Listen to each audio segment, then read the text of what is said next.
JP Nadda की जगह कौन लेगा, यानी बीजेपी का अगला अध्यक्ष कौन होगा, ये सवाल एक बार फिर सतह पर आ गया है। बीजेपी की राजनीति पर नजर रखने वालों का दावा है कि अगर जम्मू कश्मीर के पहलगाम में आतंकवादी हमला न हुआ होता तो अप्रैल के आखिरी हफ्ते में ही नए अध्यक्ष के नाम का ऐलान हो जाता। बीजेपी की राजनीति पर नजर रखने वालों का दावा है कि नए अध्यक्ष का नाम तय हो गया है, बस ऐलान होना बाकी है। वो नाम किसका है, ये इस वीडियो में हम आपको आगे बताएंगे। पहले बता दें कि मौजूदा अध्यक्ष जेपी नड्डा का बढ़ा हुआ कार्यकाल भी करीब 1 साल पहले पूरा हो चुका है। नड्डा का कार्यकाल पूरा होने के बाद उन्हें लोकसभा चुनाव यानी जून 2024 तक एक्सटेंशन दिया गया था। अब स्थिति यह है कि विपक्ष भी बीजेपी के अध्यक्ष के चयन में हो रही देरी को लेकर चुटकी ले रहा है। जो पार्टी ये कहती हो कि दुनिया की सबसे बड़ी पार्टी हुए अध्यक्ष महोदय, वो अपना राष्ट्रीय अध्यक्ष नहीं चुन पाए अभी तक। हमें माननीय अध्यक्ष जी करोड़ों सदस्यों में से 12-13 करोड़ सदस्य प्रक्रिया कर चुनना है तो देर लगती है। ये सवाल जवाब वक्फ बिल पर चर्चा के दौरान देखने को मिला था। तब तक बीजेपी के नए अध्यक्ष की तलाश जोरों पर थी। कई नाम चर्चा में थे। इनमें शिवराज सिंह चौहान, सुनील बंसल, स्मृति ईरानी, वांती श्रीनिवासन, तमिली साई सौंदरराजन और डी पुरंदेश्वरी जैसे नेताओं के नाम चर्चा में थे। जब नागपुर में संघ प्रमुख मोहन भागवत और पीएम नरेंद्र मोदी की मुलाकात हुई थी, तब यह दावा किया गया था कि अध्यक्ष का नाम तय हो चुका है और घोषणा कभी भी हो सकती है। तब यह भी कहा जा रहा था कि बीजेपी दक्षिण भारत में विस्तार करना चाहती है और अगले अध्यक्ष के दक्षिण भारत से होने की संभावना प्रबल है। लेकिन पहलगाम हमले के बाद ये प्रक्रिया थम सी गई। अब जब ऑपरेशन सिंदूर की कार्रवाई स्थगित हो गई है और तनाव घटता दिख रहा है, तब ये चर्चा दोबारा शुरू हुई है और दावा किया जा रहा है कि अगले अध्यक्ष ऐसे नेता होंगे जो बिहार की राजनीति के माकूल होंगे। बीजेपी के लिए बिहार चुनाव बहुत अहम है। ये दावा उस समय भी किया गया था जब प्रधानमंत्री नरेंद्र मोदी ने पहलगाम हमले के दोषियों को सजा देने की बात की थी। पीएम मोदी ने आतंकवादियों और उन्हें प्रश्रय देने वालों को सजा देने का ऐलान बिहार की भूमि से ही किया था। Today, from the soil of Bihar, I say to the whole world, India will identify, track and punish every terrorist and their backers. Bihar एक ऐसा राज्य है जहां बीजेपी लंबे समय से सरकार का हिस्सा है, लेकिन अब तक बीजेपी का मुख्यमंत्री नहीं बना है। कई नेता दावा कर चुके हैं कि अगले विधानसभा चुनाव के बाद बिहार में भी बीजेपी का सीएम कुर्सी संभाल सकता है।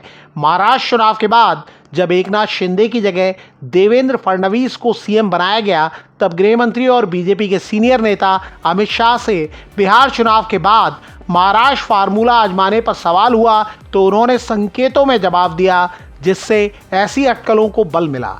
बाद में बिहार के डिप्टी सीएम विजय सिन्हा के एक बयान को लेकर भी ऐसे ही संकेत निकाले गए।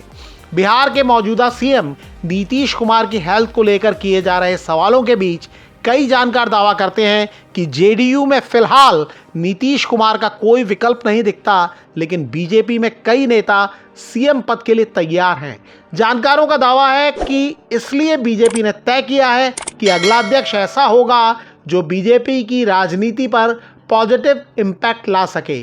जानकारों का दावा है कि अब अध्यक्ष पद की रेस में सिर्फ 2 नाम हैं, भूपेंद्र यादव और धर्मेंद्र प्रधान। ओबीसी यानी अन्य पिछड़ा वर्ग जातियों को बिहार की राजनीति में गेम चेंजर माना जाता है। भूपेंद्र यादव और धर्मेंद्र प्रधान ओबीसी हैं। ये दोनों ही नेता प्रधानमंत्री नरेंद्र मोदी और गृह मंत्री अमित शाह के भरोसेमंद माने जाते हैं। आरएसएस बैकग्राउंड से होने के नाते इन्हें संघ का आशीर्वाद भी मिला हुआ है। भूपेंद्र यादव मूल रूप से राजस्थान के हैं, फिलहाल केंद्र सरकार में मंत्री हैं। बिहार की राजनीति में यादव फैक्टर अहम माना जाता है। भूपेंद्र यादव इस लिहाज से भी फिट माने जाते हैं, वो साल 2020 के विधानसभा चुनाव में बिहार के प्रभारी रह चुके हैं। तब बीजेपी ने 74 सीटें जीती थीं और जेडीयू 43 सीटें ही जीत सकी थी। बिहार की राजनीति को लेकर उनकी समझ उन्हें राष्ट्रीय अध्यक्ष पद की रेस में आगे बना रही है। भूपेंद्र यादव मेहनती हैं और जमीनी कार्यकर्ताओं के साथ सीधे संपर्क में रहते हैं, ये भी उनकी खूबी बताई जाती है। लेकिन बिहार की राजनीति पर नजर रखने वाले याद दिलाते हैं कि एक वक्त ऐसा भी था जब नीतीश कुमार और भूपेंद्र यादव के समीकरण उलझ गए थे। नीतीश कुमार तो भूपेंद्र यादव के साथ मीटिंग तक नहीं करना चाहते थे। अग्निपथ योजना को लेकर जेडीयू और बीजेपी की दूरी बढ़ रही थी। तब बीजेपी ने धर्मेंद्र प्रधान को नीतीश कुमार के साथ रिश्ते सुधारने के लिए भेजा था। धर्मेंद्र प्रधान का नाता ओडिशा से है, लेकिन वो बिहार के सह प्रभारी रह चुके हैं। वो 2012 में बिहार से ही राज्यसभा पहुंचे थे। धर्मेंद्र प्रधान कुर्मी जाति से हैं, जिसका बिहार की राजनीति में लंबे समय से दबदबा है। जानकार दावा करते हैं कि एक ही जाति से नाता होने के कारण नीतीश कुमार और धर्मेंद्र प्रधान के बीच अच्छी बनती है। हाल में उन्होंने 2 राज्यों ओडिशा और हरियाणा में बीजेपी को जीत दिलाने में अहम रोल निभाया है। ओडिशा में बीजेपी ने पहली बार सरकार बनाई है, जबकि हरियाणा में मिली जीत को ज़्यादातर लोग हारी बाजी जीतने जैसा करिश्मा मानते हैं। ये दावा किया जाता है कि प्रधान ने अपनी समझ बूझ से पार्टी को तब जीत दिलाई जब किसान बहुल राज्य में किसान बीजेपी से नाराज बताए जा रहे थे। कांग्रेस मजबूत थी और एंटी इनकम्बेंसी को बीजेपी की मुश्किल बढ़ाने वाला माना जा रहा था। बीजेपी की राजनीति पर नजर रखने वाले जानकार दावा करते हैं कि ये दोनों नेता बिहार में विपक्ष की रणनीति को नाकाम कर सकते हैं।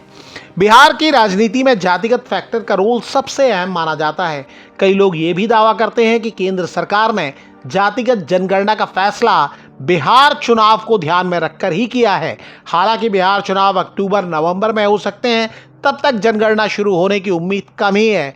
लेकिन विपक्ष, खासकर आरजेडी और बार बार बिहार का दौरा कर रहे राहुल गांधी की कांग्रेस की बिहार की रणनीति में ओबीसी पर फोकस है। धर्मेंद्र प्रधान या भूपेंद्र यादव को बीजेपी की कमान मिलती है तो बीजेपी अपने विरोधियों की रणनीति की काट तलाश सकती है।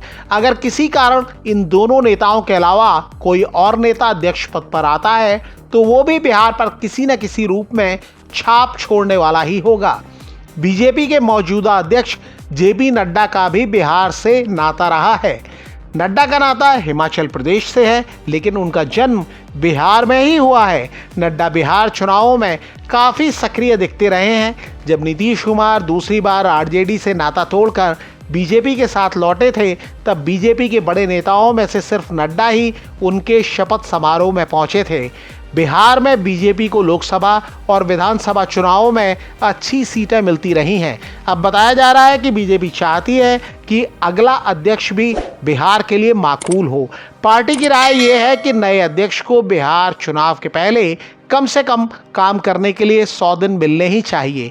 नए अध्यक्ष के नाम की घोषणा इसे ही ध्यान में रखकर किए जाने का दावा किया जा रहा है।